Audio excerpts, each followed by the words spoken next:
I didn't know what to make of it at first. Just subtle, almost inconspicuous changes in my everyday life. Yet they left me with a nagging feeling I couldn't shake. As a park ranger, I'd been working these trails for years, and I knew every inch like the back of my hand. But on random occasions, they seemed different, as if the very earth beneath my feet had shifted slightly, just enough to set my nerves on edge. I'd set out every morning on those familiar trails, those that I'd walked countless times.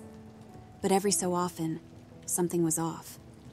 A turn I swore I'd never seen, a tree that seemed out of place, or a path extending far beyond its usual reach.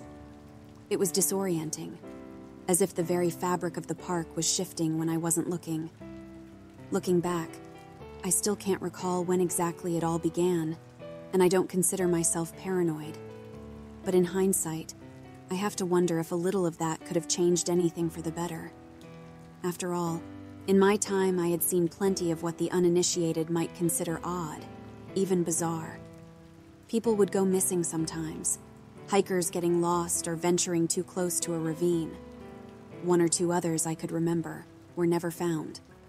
Other times, more than once, I radioed in a rusted-out car, models that were decades old and seemed to have sat there for about as long, but no one could figure out when or how they got there. Then there was the occasional abandoned campsite, usually by unscrupulous campers days prior. But the weird ones, those, I still don't know what to make of them. Not just abandoned, but so out of place. Miles from any trail, where I'd find them while searching for lost hikers or scouting new routes. Their contents typical and yet too decomposed for their age and the recent state they were in. The headaches, though, they were something else. They always started behind the eyes, a dull throbbing that gradually grew, spreading like a dark cloud over my thoughts. I'd sit in my truck, parked under a canopy of ancient trees, clutching my temples, hoping the pain would recede. But it never did, not entirely. Even at the time, I knew it wasn't just work stress. I tried to self-medicate, even broke down and went to the doctor. But whether it came in a bottle of liquor or a pill, medicine didn't help. The episodes were no less frequent or more predictable, and as hard as I tried to keep it together day to day, people began to notice. "Hey, Jim, you don't look so good. You all right?" My friend and fellow ranger Eric asked, a look of concern growing as he scanned me up and down.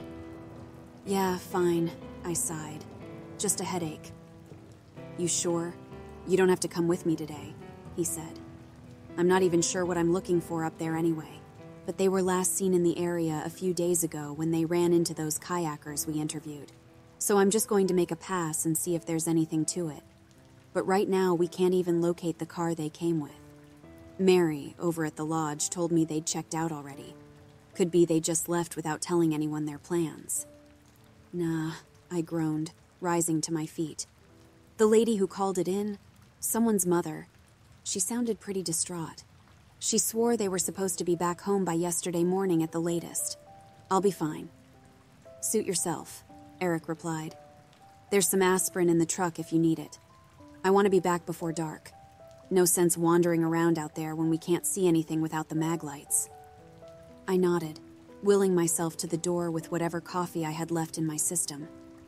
The drive up the mountain wasn't long, but I wasn't in a state to handle the meandering little road that slithered up its side in a way that would make you forget it was even paved.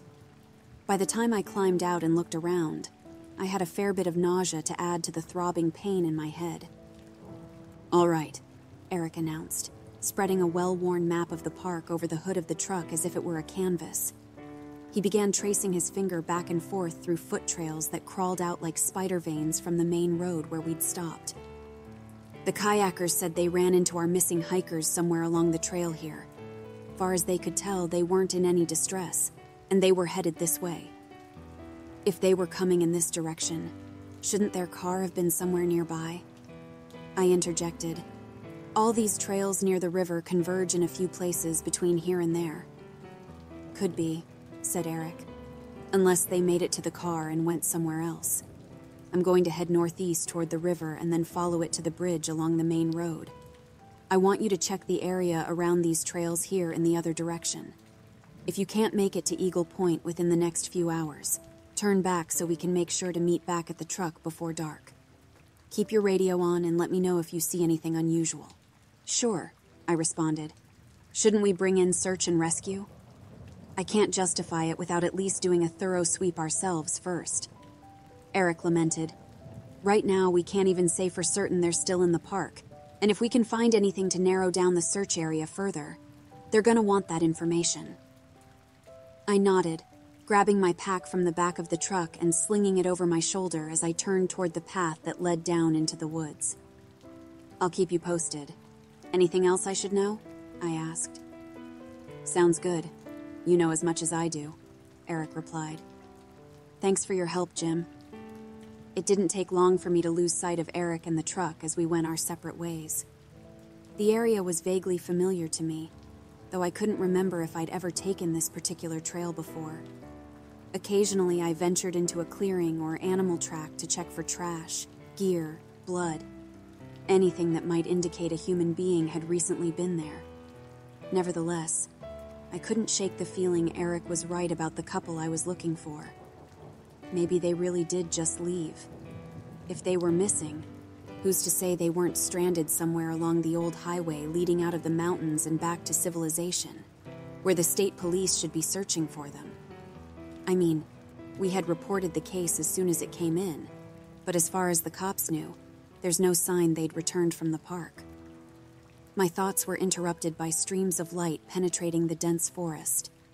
I could hear the river in the distance and wondered how Eric was getting along. I should have been getting close to Eagle Point by now, at least according to the GPS.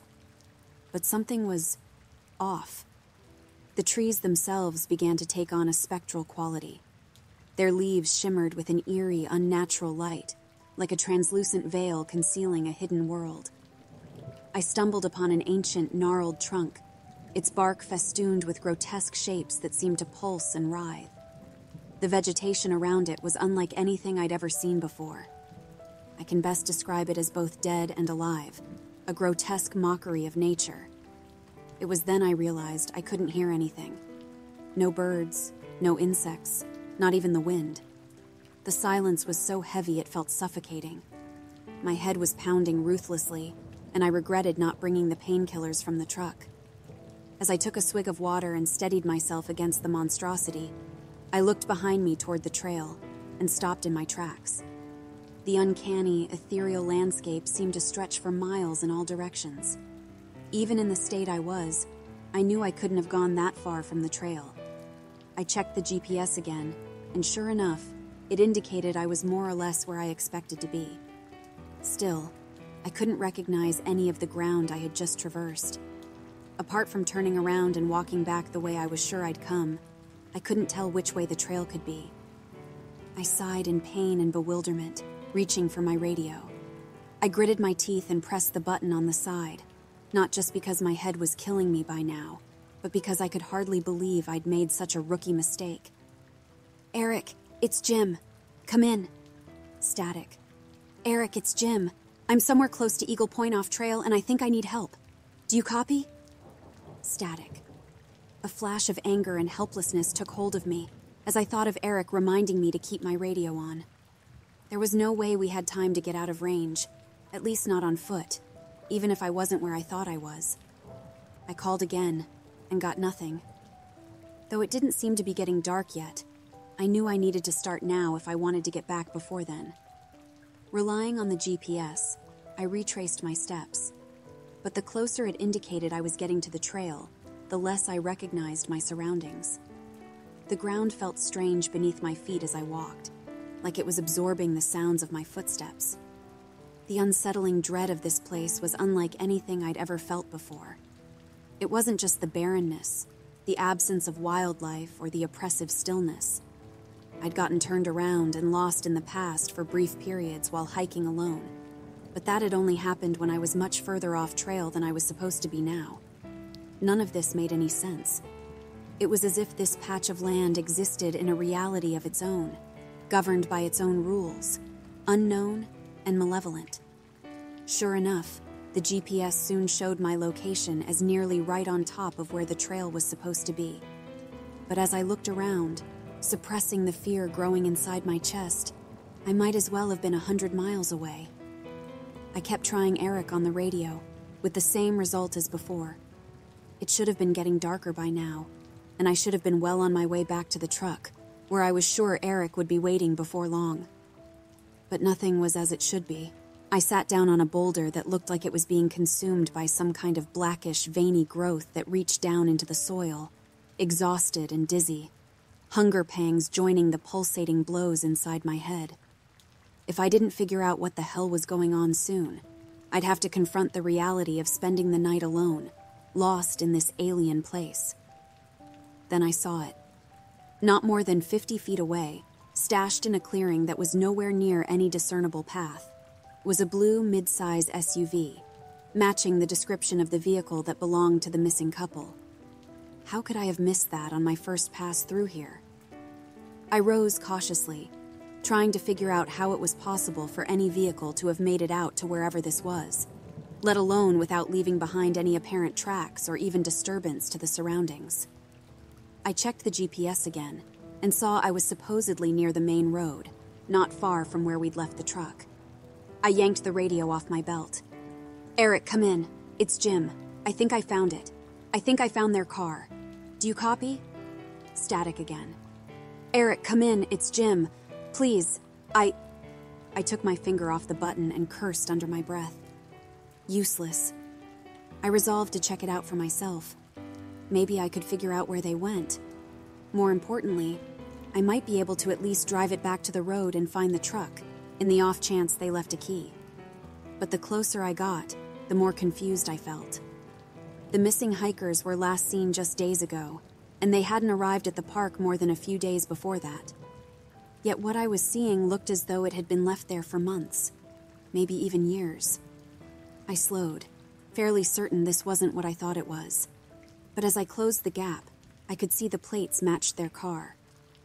This can't be," I muttered to myself, almost hesitating to reach for the door like it was some kind of trap. A chilling, otherworldly shriek pierced the silence.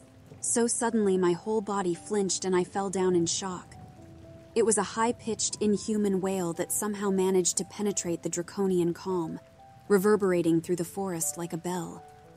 I've heard the calls of countless animals in my time, but this... Before I could collect myself, it rang out again, closer this time.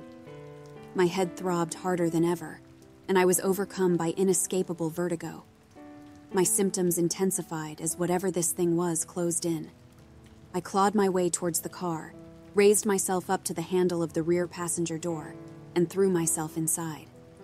I don't even remember turning to close the door behind me before I passed out, just as the howls of my pursuer reached the clearing. When I came to, I struggled through what felt like a nasty hangover to get my bearings. Bleary-eyed and disoriented, I scanned the thick layer of dust that covered the interior, choking on a few hours' worth of stale air. I finally tried to sit up when I noticed it. I sat straight, leaning closer. 2 sets of what looked like human eyes sat neatly on the dash, viscera still attached, like they'd been pulled out and placed there. I didn't even have time to inspect the blood spattered across the inside of the windshield before my gut sent me flying out the door, retching uncontrollably. Then I froze, remembering yesterday's events. Or was it yesterday? I wasn't sure. The forest was deathly quiet again, no sign of whatever had made those awful noises. The same almost artificial light streamed through the thick woods, as though hardly a moment had passed since then. My pack was still on the ground where I'd dropped it falling down, and I checked the radio. I tried every channel I could looking for Eric or, well, anyone at that point. But all I found was that the battery was low. But how? I had grabbed the radio off the charger back at the station before I came up here. How long had I been out for? The battery should have lasted for weeks, if not months. I regained my composure and checked for keys. My heart leapt as I heard them jingle in the ignition, but immediately sank when I turned it over. Apart from the keys themselves, I didn't hear a sound. The car was dead. I'd have to walk out of here, wherever here was. I tried the GPS again and did my best to follow where I thought the main road should have been. But it wasn't. I saved the location of the car and hoped I'd be able to bring back law enforcement to collect the evidence of what could only be a crime scene. Little did I know, that was nothing compared to what lay in store. I trudged on, racked by hunger and with a dwindling supply of water. I hadn't packed any food since the plan was to be back same day. According to the GPS, I was supposed to be well within familiar territory by now, no too far from the station. But everything around me was no more familiar than if I'd been dropped on an undiscovered continent. Fluorescent mold carpeted patches of the earth, like blood spatter under a black light. Everything around looked to be in a state of death and decay, yet alive and pulsing with a synchrony that made me wonder if it was just my head or the earth itself. No matter how far I walked, I never saw or heard a single living thing, nor any sign of a trail or pathway. I made a beeline for the station, but never seemed to get any closer. All the while, there was that growing sense, gnawing at the edges of my consciousness, that someone or something was watching me. Strange marks and patterns were etched, no, burned, into the trees, symbols that defied all understanding, yet alluded to hidden meaning. I tried to focus. I had to keep going somehow. Something terrible had happened to those hikers, and one way or another, I had to get splat. I staggered and lost my balance on something slippery and wet as a viscous mass hit me in the head from above, toppling me to the ground. Dazed, I raised my hand to my face and gagged, seeing the foul mucus that now coated it in a thick layer. More of the same ran down my face and back, and I struggled to wipe it from my eyes. I reached out to steady myself against a tree so I could stand. Or rather, what I thought was a tree. What should have been rough bark of some variety instead had a fleshy texture that gave way under my grasp. I jumped up, startled, when a cacophony of groans seemed to emanate from it in a crescendo. I pulled my hand away to see deep red rivulets mixed in with the mystery goo. Reeling back instinctively, I saw where it was all coming from.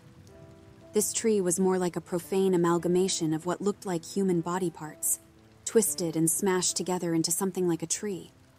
Arms, legs, torsos, even heads with mouths agape that were likely the source of the haunting sounds.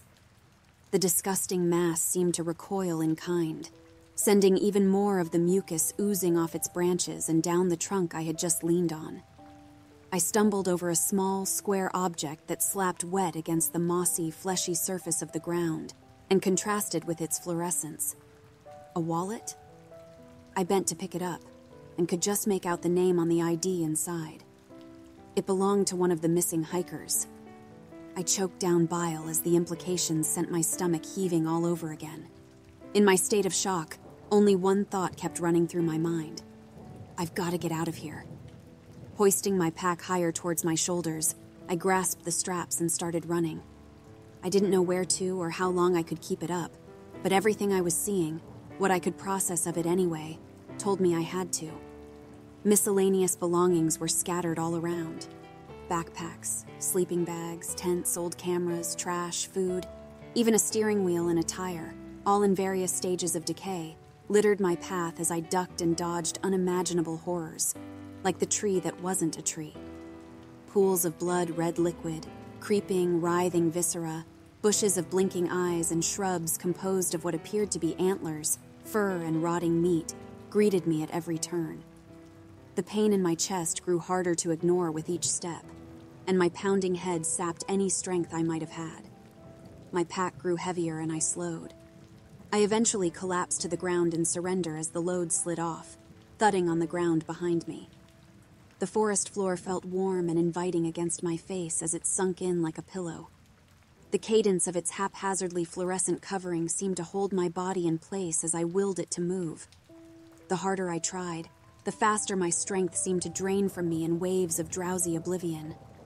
The relief I felt when my headache began to subside was so sublime, I almost gave in for sheer gratitude in that moment. But then, I heard it. That same horrible, shrill roar jolted me to my senses, familiarity triggering my adrenaline. A second, closer this time, sent me sprawling to my hands and knees. I clawed desperately at the ground, too skittish to take my chances with my surroundings again.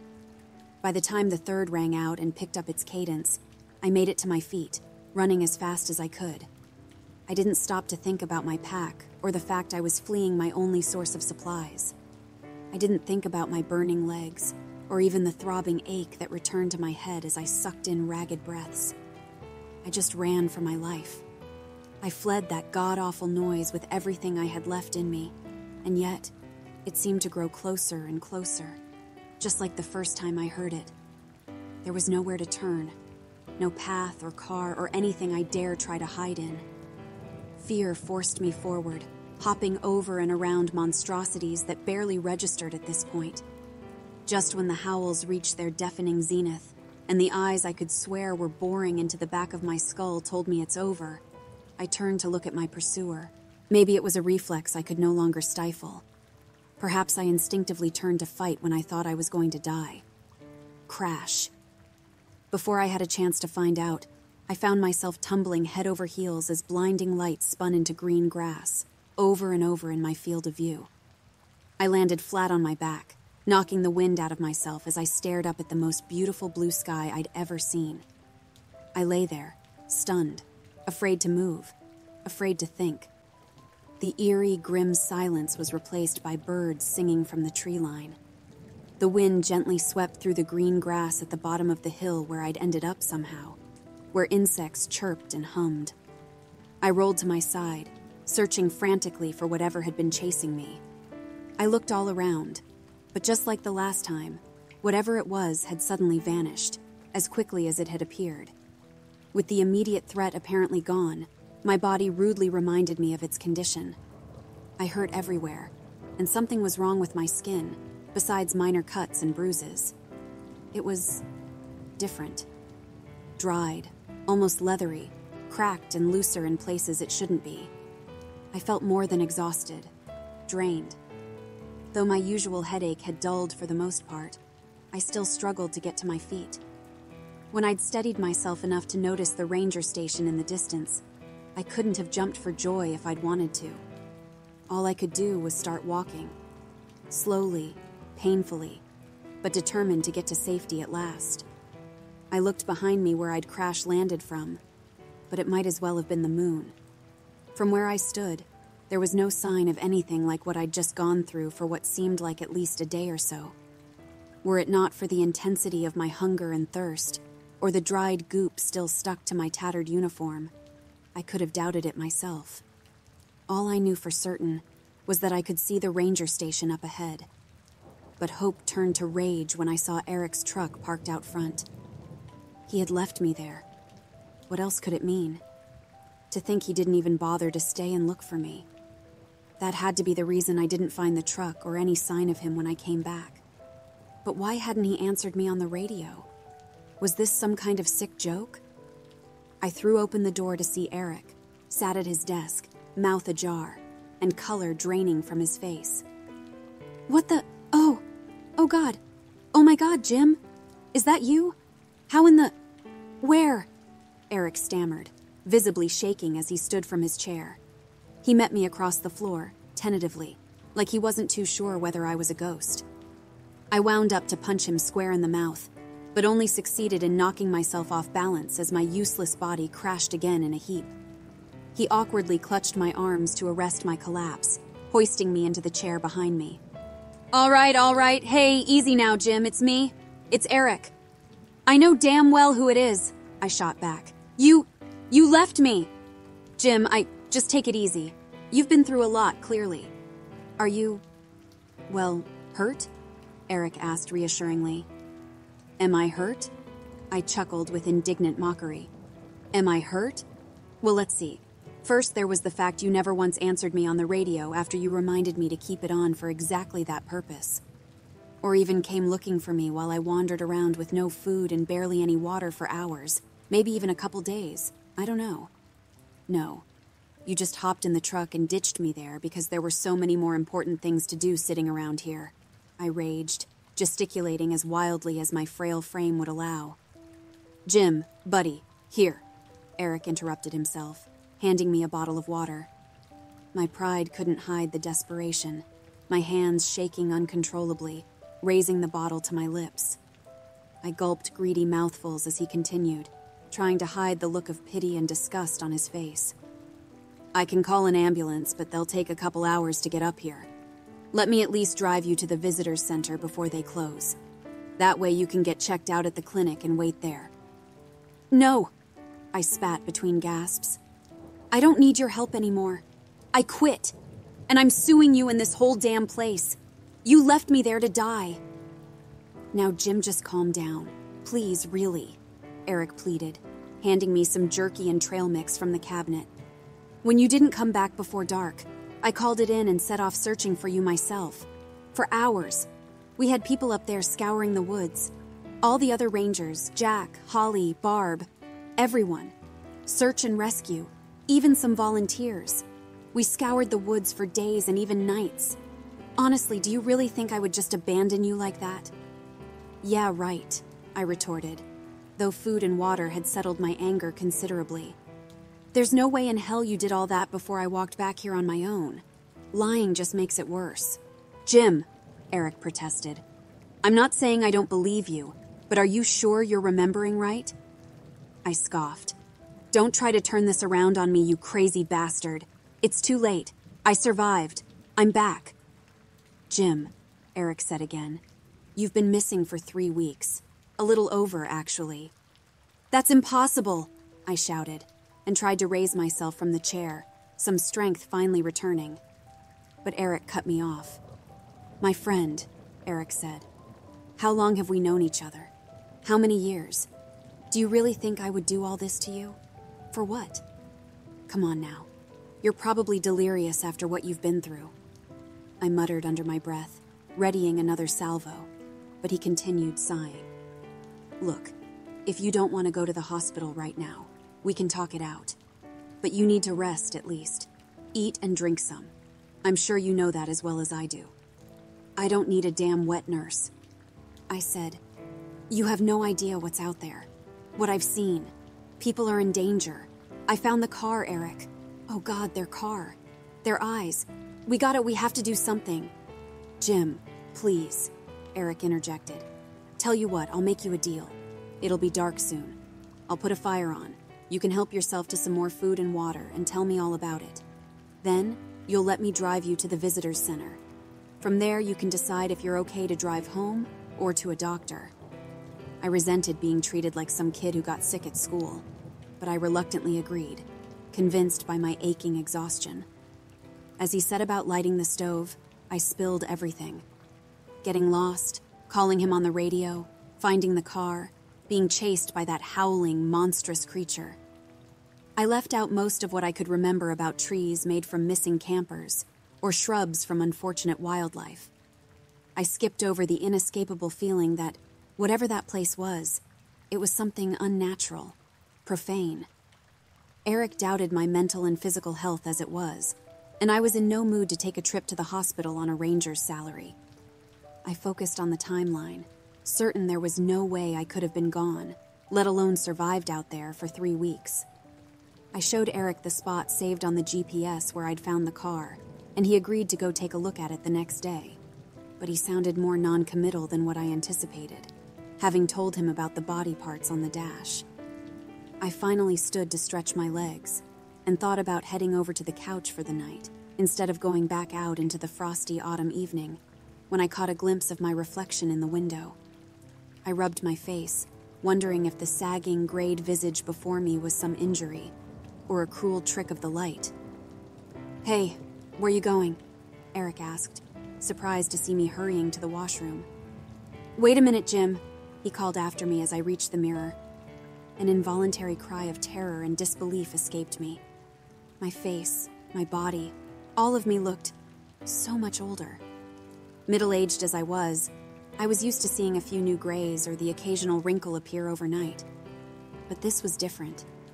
I looked like I'd spent a decade or more out there since I'd last seen myself. Patches of fine gray wisps tumbled down to my shoulders, and a scraggly beard of the same hue covered my face. My eyes sagged and the skin around my chin and neck hung loosely from my skull. I just stood there, rubbing, tugging, and scratching at this stranger in the mirror, muttering incoherently. "I'm sorry, Jim. I'm so sorry," Eric said, standing in the doorway. "This wasn't supposed to happen. I didn't know. I swear to you I didn't know." I stared silently at the face in the mirror. Eric's voice sounded distant and incoherent, too dissociated from whatever reality I was trapped in at that moment to be understood. I think," I mumbled, interrupting the monologue, "I think I should go to the hospital." Yeah," Eric stuttered with relief. "Yeah, Jim, that's a great idea. Let's do that." I barely registered the crisp night air greeting me as I stepped out from the warmth of the cabin, but it did seem to restore some of my faculties as I climbed into the truck. "Shotgun!" I barked with a wry grin. Eric chuckled nervously. "Of course." We sat in silence for a bit, the moonless night offering no assistance to the headlights blazing a trail down the mountain. My chauffeur winced when I finally spoke.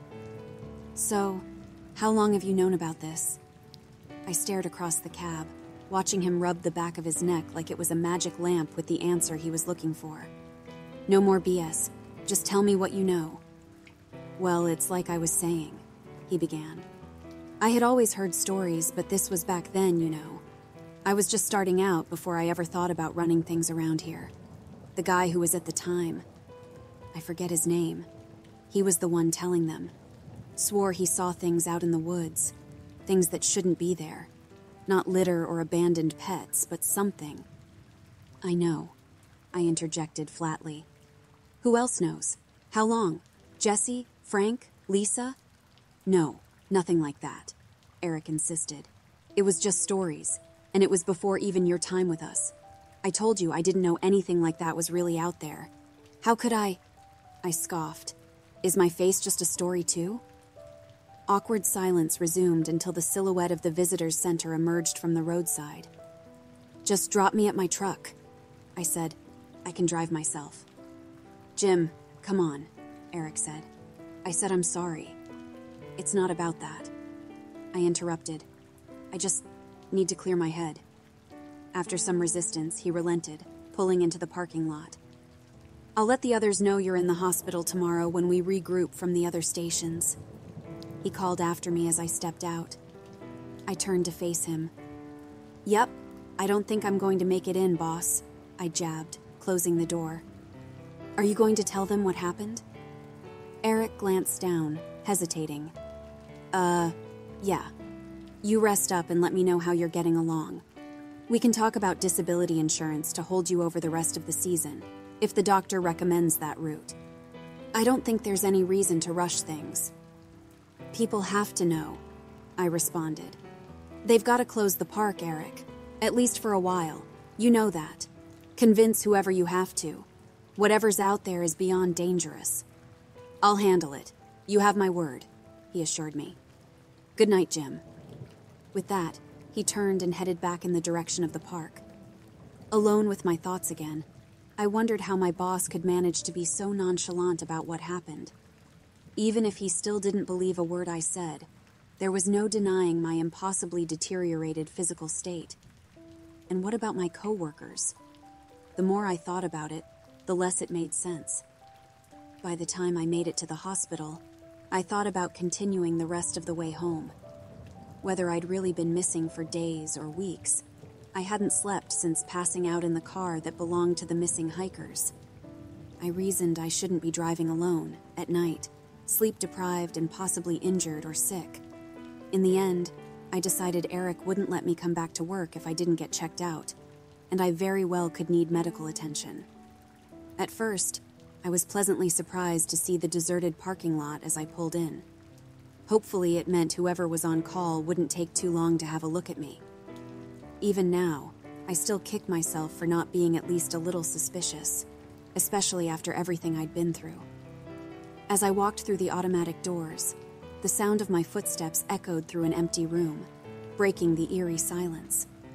It was late, sure, but this was the only hospital for miles. How could I be the only visitor? The hallway stretched before me, lit only by the dim glow of flickering overhead lights. The linoleum floor was scuffed and worn, and the walls were lined with dull beige paint. The automatic doors slid shut behind me with a soft thud, trapping me in the eerie stillness. The place had a sterile and slightly antiseptic smell, but underneath it, there was a musty and stale odor that lingered. The scent of old books and neglect filled the air, adding to the unsettling atmosphere. It was dimly lit, with only a few flickering lights illuminating the path ahead. A flash of movement at the end of the hallway caught my attention, and I made my way towards it. As I got closer, I saw a figure hunched over a desk, scribbling something furiously. "Excuse me?" I called out, my voice echoing in the empty space. The figure looked up, startled, and I saw that it was a woman, her hair in a messy bun, and her glasses sliding down her nose. "I'm sorry, I didn't mean to startle you," I said, making my way over to her. "I was just wondering if there's anyone here who can check me out. I think I might be sick. Or, injured."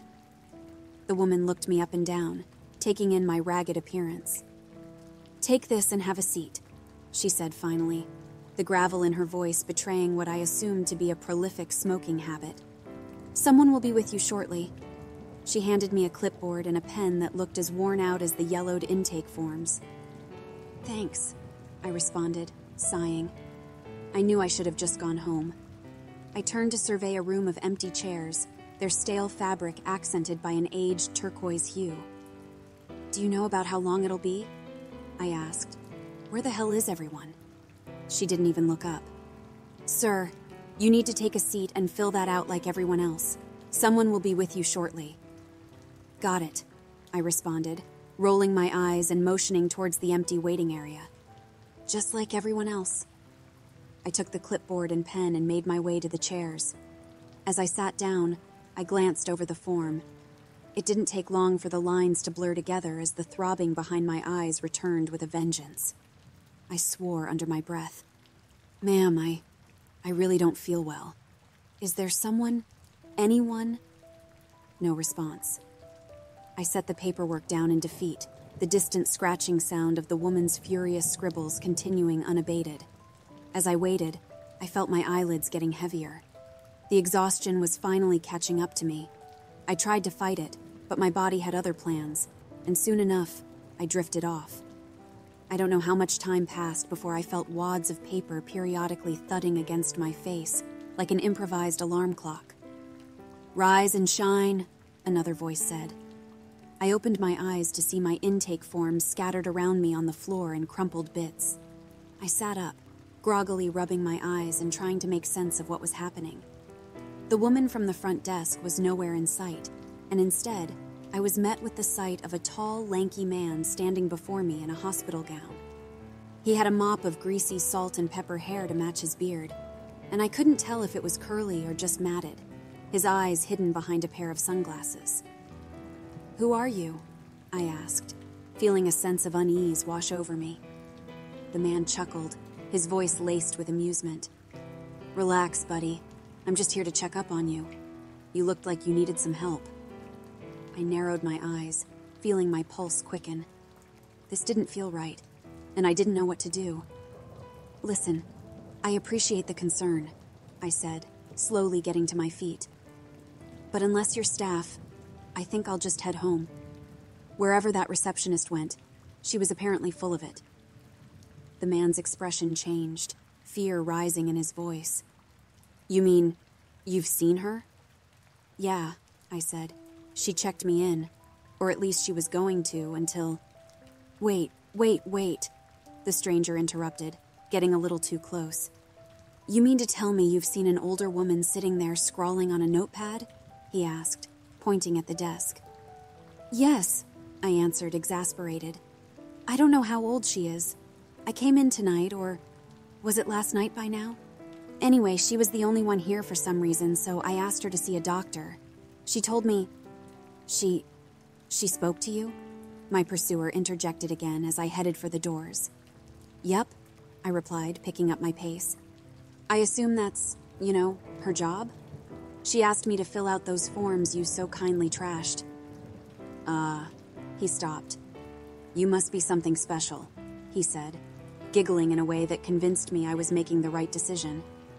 You've seen it, haven't you? He called after me. I stopped. You've been there before, I should say. The hell did you say? I asked, turning. You know, he answered, scurrying over. I don't know much, I retorted. But I do know you're creeping me out. Look, I can't deal with this right now. I just need to go home and get some rest.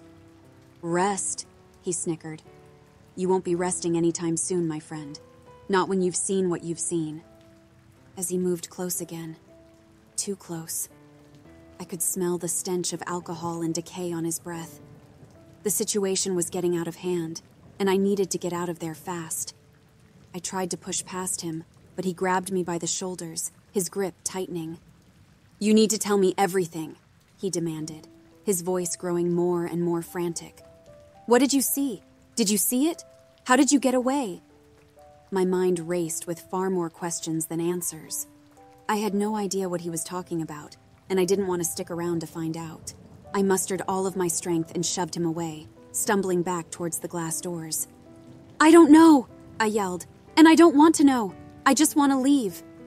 He let out a guttural laugh, his eyes glinting with madness. You can't leave, he said, his voice low and ominous. No one can leave. Haven't you realized that yet? I backed away from him, my heart racing. What are you talking about? I asked, my voice trembling. You work for the park too, don't you? He asked gleefully. I knew it. I tried to tell them, to warn everyone. Look, pal, I said, regaining my composure. I don't know who you are, but we both know you don't work for the park. Now, if you'll excuse me. I turned again and headed for the doors. I could see it was still dark out as I neared the exit, and I braced myself for the evening chill. As irritated as I was at having wasted so much time sitting there, I was by now relieved to be going home, finally. But as I stepped across the threshold, automatic doors whirring aside, I found myself face to face with the stranger again. The waiting room and reception spread before me at the end of the hall, where an empty parking lot should have been. I whirled around and saw another long hallway, another waiting room and reception desk dimly illuminated at the end. Told you, nobody leaves, he said, grinning ear to ear. You son of a bitch! I seethed, lunging closer and grabbing a hold of my tormentor by the scruff of his filthy garb. He burst out cackling, the stench knocking me back. I'm not your enemy, pal. Accepting that is your only shot at getting out of here. I let go of his gown, jabbing my finger in his face. I don't know who you are or what you are, I said, fuming. But you've got 5 seconds to start making sense before I put you through the plate glass and make myself a door. I'm not in control of anything here, he retorted, any more than you were in those woods. But I'm willing to bet since you made it out too, you and I might have something in common. Who are you? I asked, hesitating. Ned Hoskins, National Forest Service, he said, extending a hand. How long's it been? Out there, I mean. Outside? I said quizzically, shaking his hand. Name's Jim. Well, Jim, nice to meet you. Ned smiled warmly, his discolored teeth seeming more pitiful than threatening now. Yes, outside, at the park. I gotta say, you are the second luckiest unlucky bastard I have ever met, here or anywhere. If we can get you out of here and back there, you might just take top spot from me. I don't know what the hell any of that is supposed to mean, I scoffed. But yeah, the park is open. It's peak season right now. Ned shook his head. You know how it is here. I can't tell you the last time I've seen the sun. I get hungry and thirsty. I move around to find sustenance where I can. I sleep. I wake up, over and over. But if it weren't for that, I can hardly tell time passes at all. Yeah, I said reluctantly. You were saying you can get me out of here, right? If I could get out of here, I would have by now, Jim. That much I can tell you for certain. The despair in his eyes seemed genuine, but it wasn't the answer I needed. All right, guess I'll have to make myself a door, I declared, moving in to hoist him up one last time. You think I haven't already tried that? Ned replied, shoving me aside.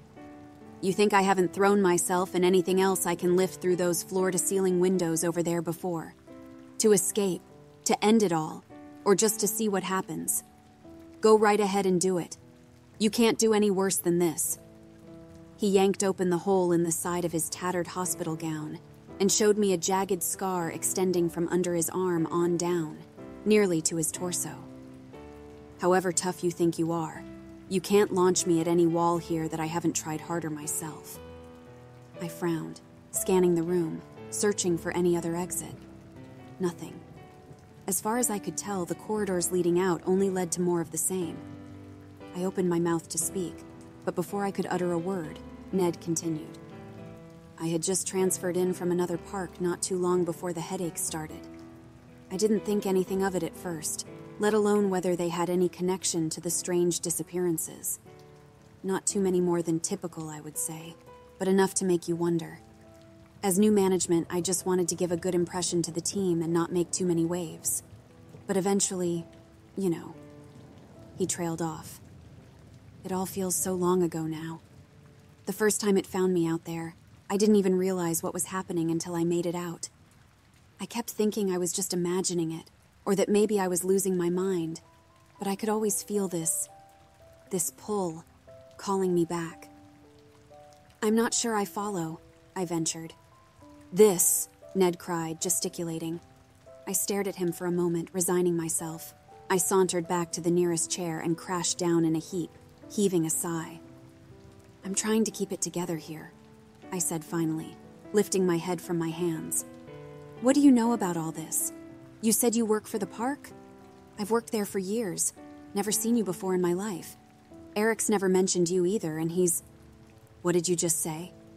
Ned practically leapt to my side with startling agility for a man in his condition. Eric, he stuttered. Not Eric Malthus? Yeah, that's him, I replied casually. Worked with him for years. Decent boss, nice guy. Except for lately when he ditched me in the woods looking for some hikers. That's how I got stuck in that other place. Oh. Ned staggered back. Oh no. What? I demanded, glancing around nervously. Ned laughed, settling into the seat across from me. You're screwed, my friend. You mentioned that, I shot back, annoyed. And I'm not your friend. Suit yourself, he replied, smiling. But your other friend, Eric, you don't really know what he is, do you? Of course I do, I shrugged. I just told you. And if you really worked for the park, he'd have at least mentioned you to me. He's been running the place for as long as I've been there. I watched the color drain from Ned's face in response. That son of a bitch, he muttered, shaking. I take it you two didn't get along then? I snarked. Ned heaved a long sigh. I've been stuck here too long. That little bastard really went and turned the whole park into ... Into what? I asked. All of a sudden, Ned jumped to his feet, his agility once again giving me a more manic vibe than I was comfortable with. Shift change, he said in a low, terrified voice. Huh? I groaned in resignation. Let's get out of here, now! He replied frantically. Before I could even stand, he sprinted down the hall. It took every ounce of strength I had left to catch up with him. Hold up! I gasped as we zoomed past opening doors and the occasional window into adjacent rooms, spiking my adrenaline as I reached Ned's side. I arrived at an explanation of sorts, though only in the sense that scenes of writhing human bodies told me I needed to follow his advice. In contrast to the eerie silence of the hallway, a cacophony of screams seemed to fade in and out like an old TV signal, as glimpses of incomprehensible amalgamations of the human form confirmed their source. A seemingly endless row of rooms, large and small, scrolled past us like a live medical horror show. The doors were heavy and metal, their surfaces stained with rust and bloody handprints. Through the small windows, I caught glimpses of stainless steel tables, sharp surgical tools, and twisted forms of human bodies. The air was thick with the stench of death, blood, and decay. My nostrils burned as I tried to catch my breath between gasps, and the smell only grew stronger. There, Ned hissed, gesturing towards a stairwell exit. I followed him as he crashed through the door and down flights of stairs. At each one, he tugged on the door without success. Finally, we settled on a landing, huffing and puffing. "What the hell?" I heaved. "Not yet," he answered, reaching out again for the door. This time it gave way, and we slipped inside, rushing to close it behind us. My guide's head was on a swivel, wild-eyed, but by all indications, the scene before us wasn't unlike what I found when I arrived. The both of us heaved a sigh of relief as we caught our breath. "So," I said finally, "any chance you're going to make sense of any of this?" "You've made it this far," Ned answered. "Walk with me. I think I have something that will interest you." Part of me wondered if I should make a break for it, but the rest of me couldn't come up with a destination. I followed him down the hall past 2 or 3 of the same desk and waiting area, until he stopped at what looked like a supply closet in one of the corridors. Opening it, he disappeared inside, leaving me standing in the hall and wondering whether any of this was worth it. I heard some shuffling and a scraping sound in the dark before a match lit up the area. "Come on," Ned beckoned towards an opening in the back wall. "This is the place to be when this place starts acting up. Trust me, wandering around out there is the last thing you want to do." By this point, I could barely stand. My head was spinning, and a dull pain had begun to spread behind my eyes. It had been, I don't know how long since I'd eaten properly or slept through the night. Any place to rest was better than the alternative. I followed Ned into the hidden room, my eyes adjusting to the dim, ethereal light that seemed to come from nowhere, just like what I'd experienced in the woods. It was cramped and musty, but it seemed to have a fair amount of food and water stashed away. Ned lit a candle while I collapsed into a heap in the corner. "Home sweet home," Ned sighed with satisfaction, closing the closet door and moving some boxes in front of the hole in the wall, while I collapsed onto a pile of blankets in the corner. "Thanks for sharing," I murmured. "No trouble at all," my host grinned. "You know how it is around here. Whenever you start hearing those god-awful screams coming from Eric's victims, it's time to get going. I'm not saying I know much about it, but I've noticed things get hairy whenever that receptionist you saw migrates from one floor to another, so I just call it a shift change. Things don't always work that way, mind you, but seeing as how you just showed up, it must hunger for you something terrible." "It?" I asked. "Yeah," Ned replied. "It.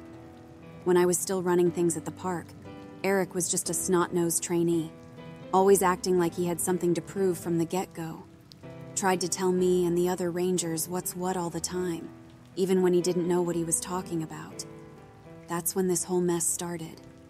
Still, it never occurred to me he was connected, until it was too late." "What do you mean, his victims?" I interrupted.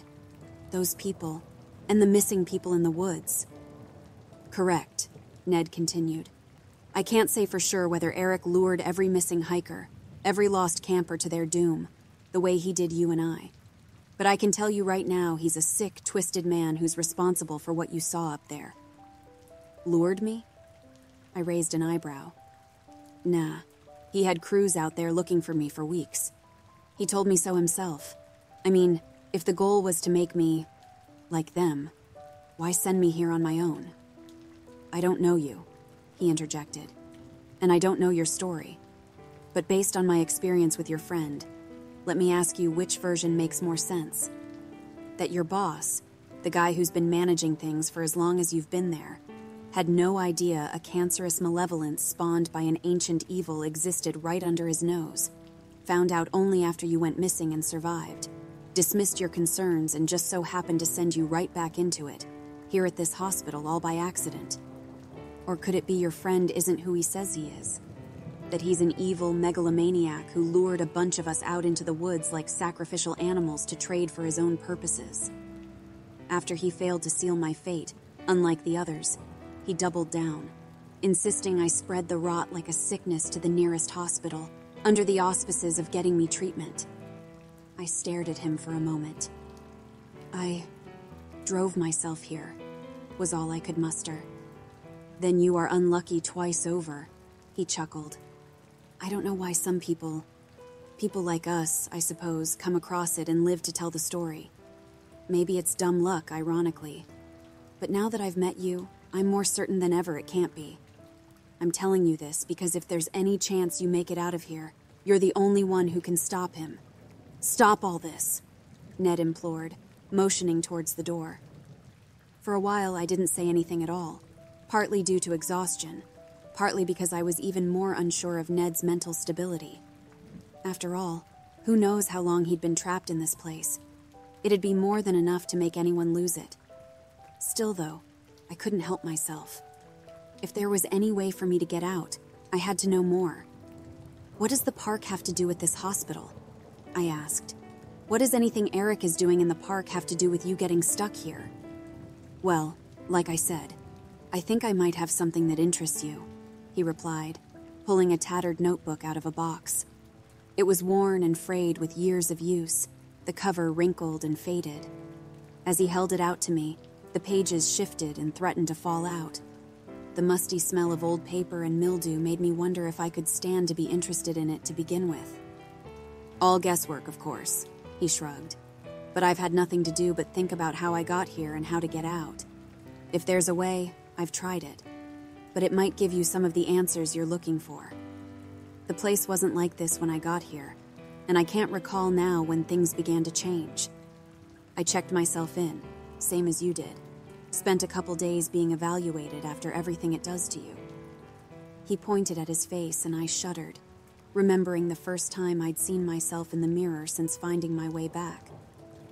Then at some point, time started to blur together, and before I knew it, I couldn't leave. Things have only gotten worse ever since. My God, I responded. So this decay, it spreads from place to place, I asked, hardly believing the words coming out of my mouth.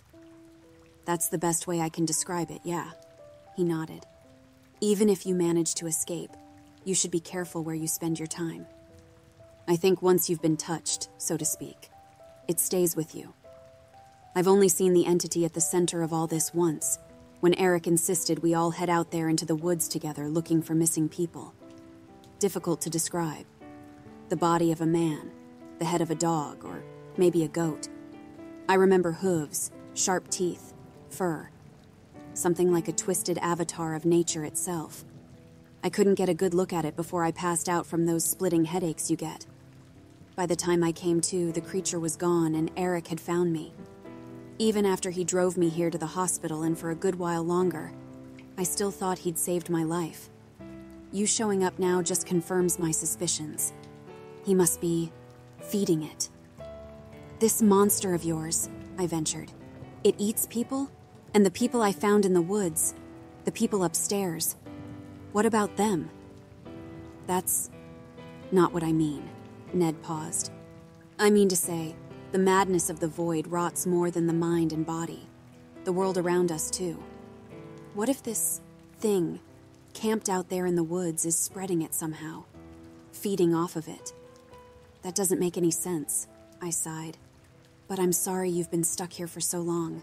I can't imagine it. He shrugged. There isn't much happening to either of us that makes any sense. Hopefully, imagining it is the worst you'll experience.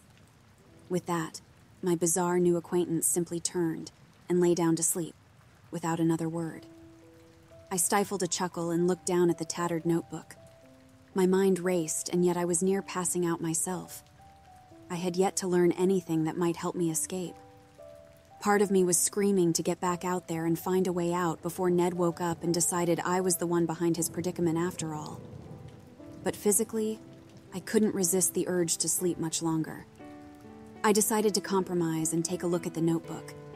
It was filled with scrawled text and drawings, some of which were so faded and smudged that I couldn't make out what they were. But as I read on, I began to piece together a picture consistent with what he described. Moreover, the similarities between our experiences, the headaches, the disappearances, discovering this phenomenon in the woods, shook me to my core. And yet, still nothing about a way to escape it. Overwhelmed, I must have drifted off soon after, because the next thing I remember is opening my eyes to see a large rat staring back at me, curiously. I'm not sure which was a more effective wake-up call, the unwelcome guest, or the realization that Ned was gone. Panic crept up my spine as I scanned the small space for any sign of where he went. The rat scurried away as I tossed aside the notebook and crawled out into the closet. I rose, stumbling as my legs shook my stiffened frame. I steadied myself against the wall and took a few deep breaths. The door to the room was still closed, but I was suddenly struck with the feeling that I was not alone. "Ned," I whispered, hoping he was just outside the door. There was no response. I took a step towards it, my heart pounding in my chest. I wasn't ready for what greeted me on the other side.